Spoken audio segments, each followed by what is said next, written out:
Capítulo 17. Dicho.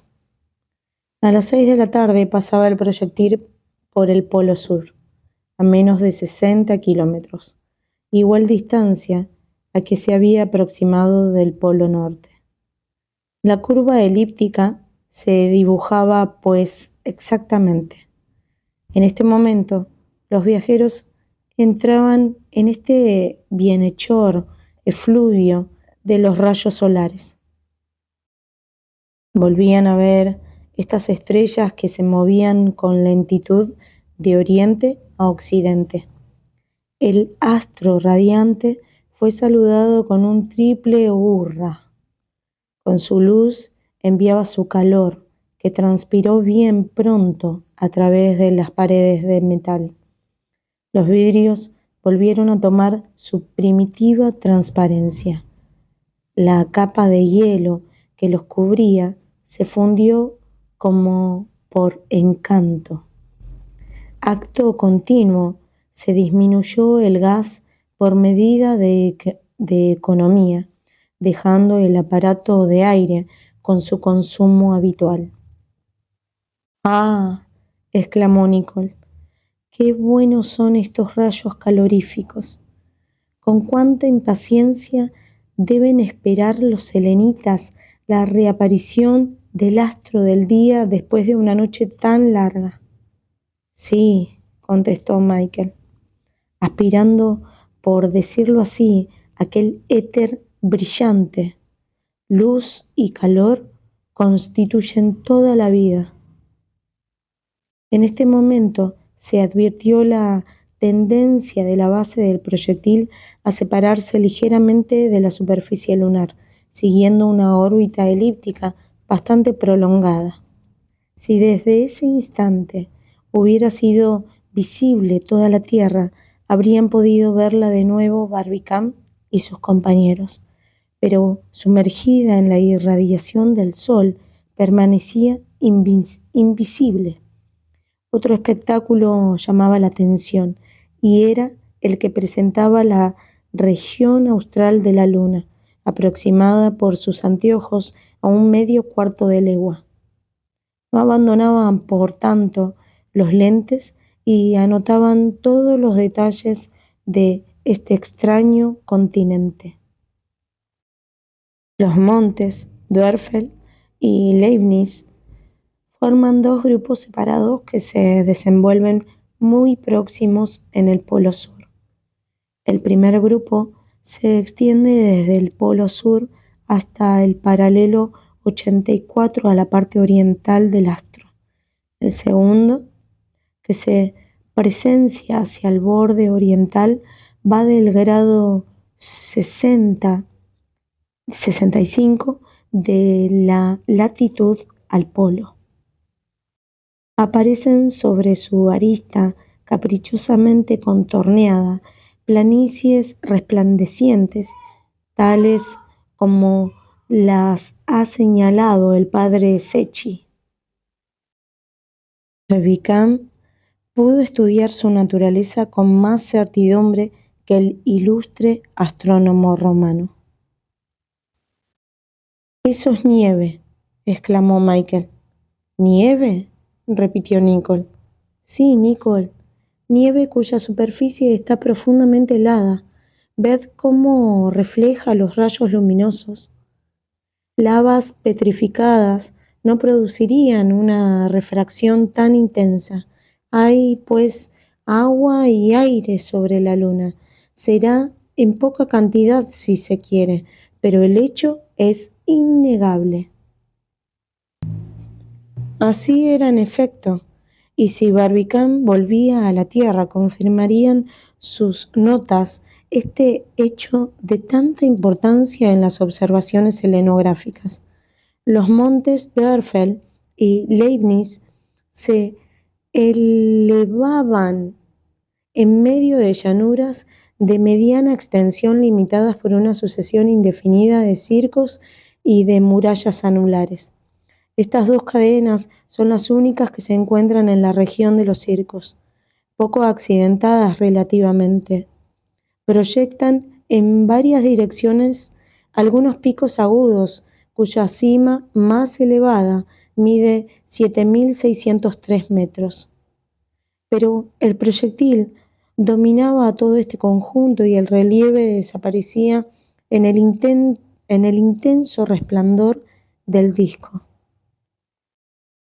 Volvía a presentarse a los ojos de los viajeros el aspecto arcaico de los paisajes lunares faltos de tono, sin gradación en el colorido, sin matices de sombras, rudamente blancos y negros por falta de luz difusa. Sin embargo, la vista de este mundo desolado no dejaba de ser curiosa por lo extraño del mismo.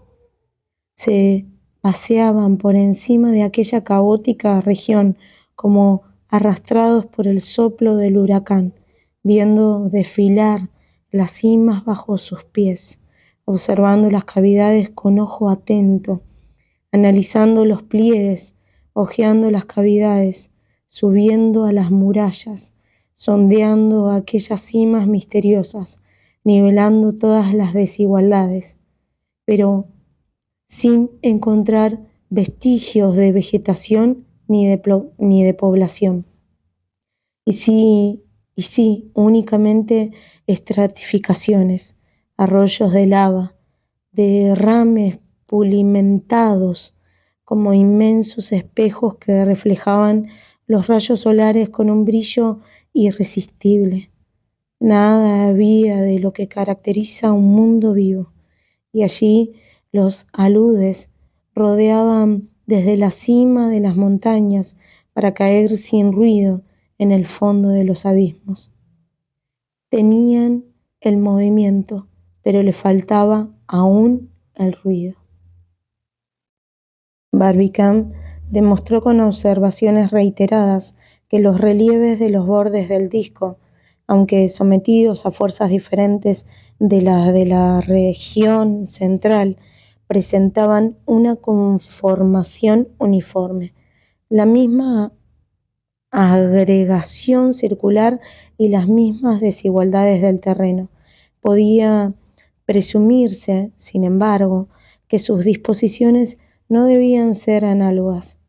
En efecto, la costra aún maleable de la Luna ha estado sometida a la doble atracción de la Luna y de la Tierra, obrando en sentido inverso y siguiendo un radio prolongado de una a otra. Por el contrario, sobre los bordes del disco ha sido perpendicular, por decirlo así, la atracción lunar a la atracción terrestre. Parece, pues, que los relieves del suelo, producidos en estas condiciones, hubieran debido tomar una forma diferente, pero no sucedía así. La Luna había encontrado en sí misma el principio de su formación y constitución. No debía nada a fuerzas extrañas. Justo justificaba la notable proposición de Arago, que ninguna acción exterior a la Luna ha contribuido a la formación de su aspecto. Sea lo que quiera, era en su estado actual un mundo imagen de la muerte, sin que fuese posible decir lo que nunca hubiese animado a la vida. Michael Ardan creyó, sin embargo, distinguir una aglomeración de ruinas que señaló a la atención de Barbicane, situada hacia el paralelo 93 grados de longitud. Aquella aglomeración de piedras colocadas con bastante regularidad parecía una vasta fortaleza, dominando una de las vastas hendiduras que habían servido de lecho a los ríos de los tiempos prehistóricos. No muy lejos se elevaba, a una altura de 5.616 metros, la montaña anular de Short, igual al Cáucaso asiático. Michael Ardan, con su pasión acostumbrada, sostenía la evidencia de una fortaleza. Por debajo se distinguían las murallas desmanteladas de la ciudad. Más allá, la bóveda aún intacta de un pórtico. Aquí, 2 o 3 columnas inclinadas sobre un basamento. Más lejos, una sucesión de cintras que debían haber sostenido los canales de un acueducto. En otra parte, los pilares hundidos de un frente gigantesco construido sobre el espesor de una hendidura. Michael Ardan veía todo esto con tanta alucinación en la mirada, a través de un anteojo fantástico que le inducía a desconfiar de sus observaciones. Y, sin embargo, ¿quién podría afirmar, quién osaría decir que el simpático joven no había visto realmente lo que sus dos compañeros no querían ver? Los momentos eran demasiado preciosos para sacrificarlos a una discusión ociosa. La ciudad selenita, real o supuesta, había desaparecido ya en lontananza. La distancia del proyectil al disco lunar empezaba a aumentar y los detalles del suelo se perdían, confundiéndose. Únicamente los relieves de los circos, los cráteres, las llanuras, continuaban percibiéndose con claridad. En aquel momento se dibujaba hacia la izquierda uno de los más bellos circos de la orografía lunar, que era sin duda lo más curioso de aquel continente. Era el Newton que Barbicane reconoció sin dificultad, consultando a su mapa selenográfico. Newton se halla situado exactamente a los 77 grados de latitud sur y 16 grados de longitud este, y forma un cráter anular, cuyas paredes de 7.264 metros de altura parecían imposibles de pasar. Barbicane hizo notar a sus compañeros que la altura de aquella montaña sobre la llanura vecina distaba mucho de igualar la profundidad de su cráter.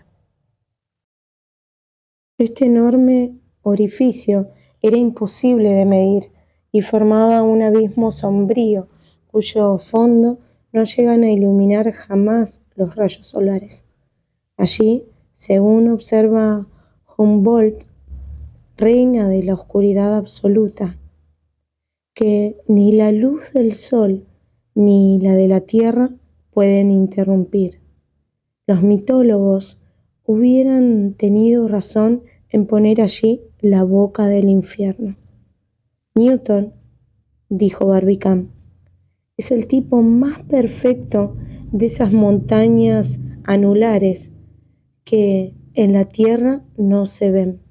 Su existencia en la Luna prueba que la formación de aquel planeta por enfriamiento se debió a causas violentas, porque mientras al impulso de los fuegos interiores de los relieves adquirían grandes alturas, el fondo se retiraba mucho más abajo del nivel lunar. No digo lo contrario, respondió Michael Ardan. A los pocos minutos de pasar sobre Newton, el proyectil se hallaba directamente encima de la montaña anular de Moret. Siguió de bastante lejos las cumbres de Blancanus y a eso de las 7:30 de la noche llegaba al circo de Claviuk.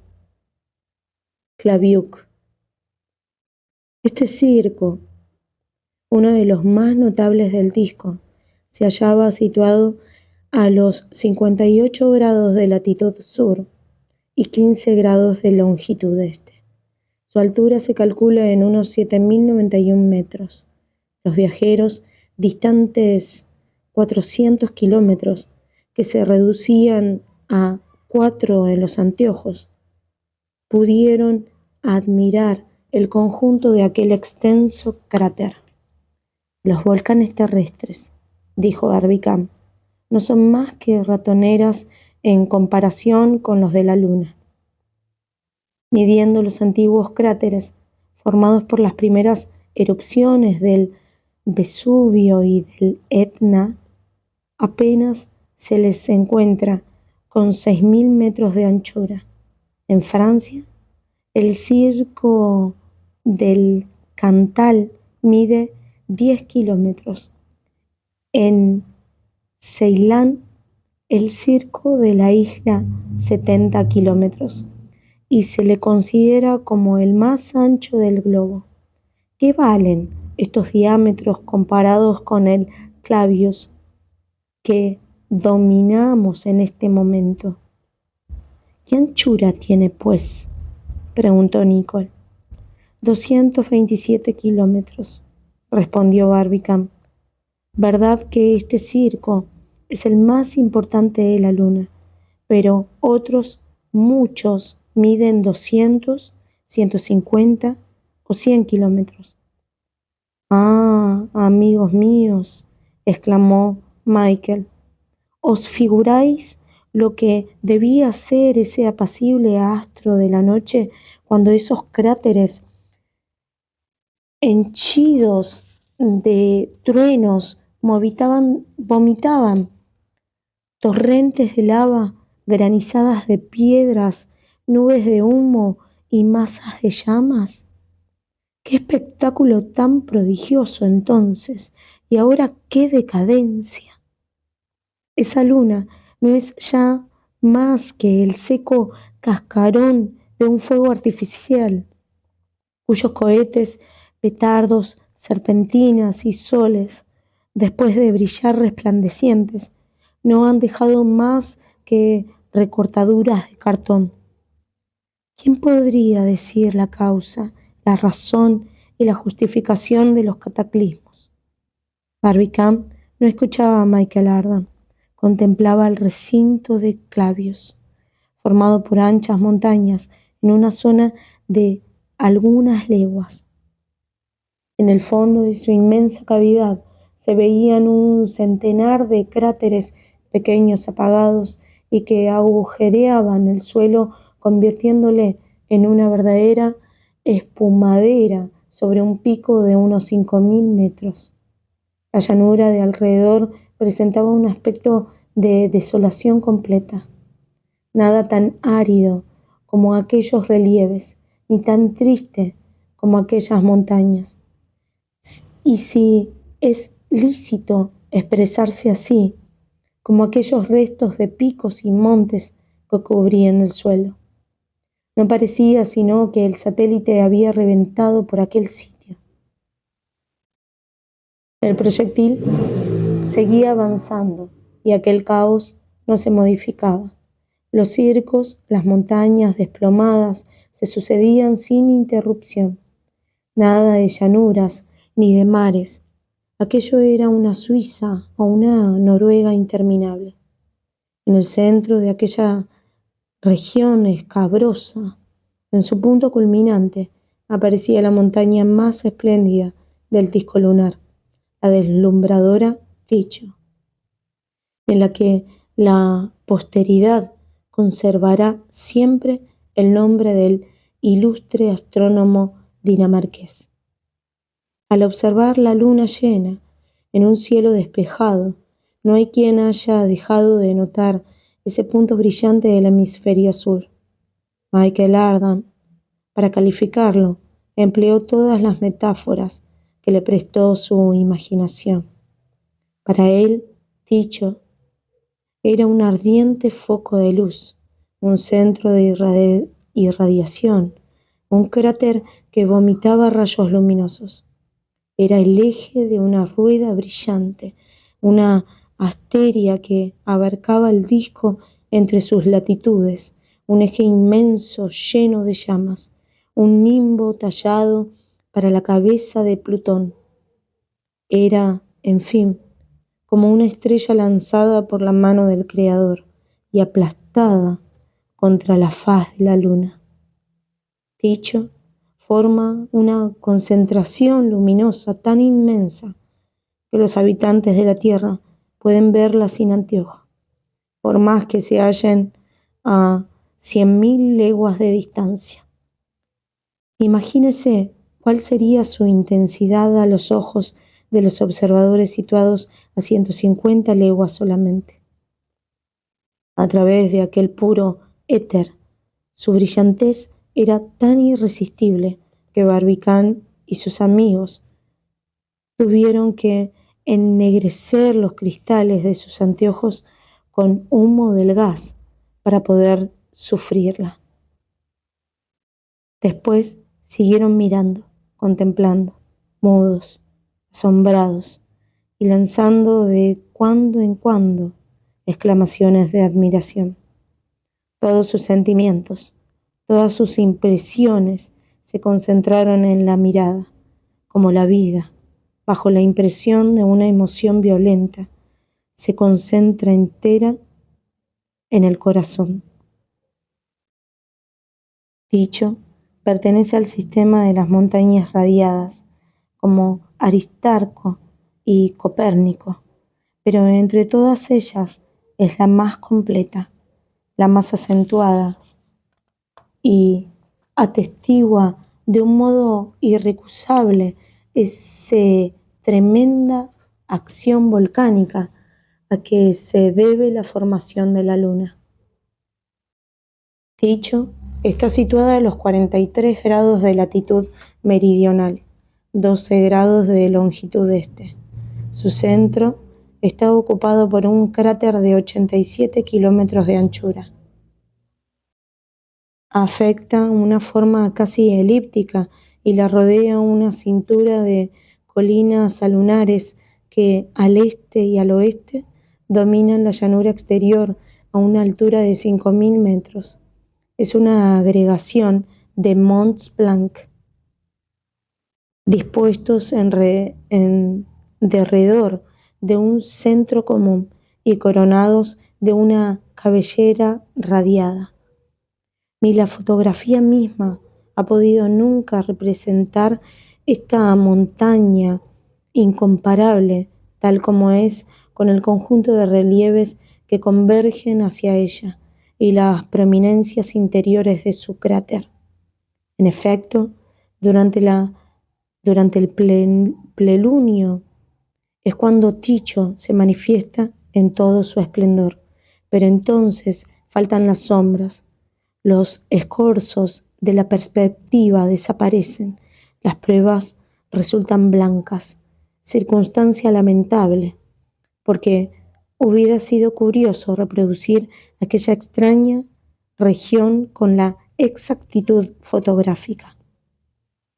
Lo que se ve es una aglomeración de agujeros, de cráteres, de circos, de cruzamiento vertiginoso de alturas y hasta donde alcanza la vista una red volcánica tendida sobre el suelo pustuloso. Entonces se comprende que los borbotones de la erupción central hayan conservado su forma primitiva, cristalizados por el enfriamiento, han estereotipado ese aspecto que presentó en otro tiempo la Luna bajo la influencia de las fuerzas plutónicas. La distancia que separaba a los viajeros de las cimas anulares de Tycho no era tan grande que no pudieran apreciar los principales detalles. Sobre el terraplén que formaba el circuito de Tycho se apoyan las montañas formando taludes interiores y exteriores a manera de gigantescos terrados y parecían elevarse 300 o 400 pies más al oeste que al este.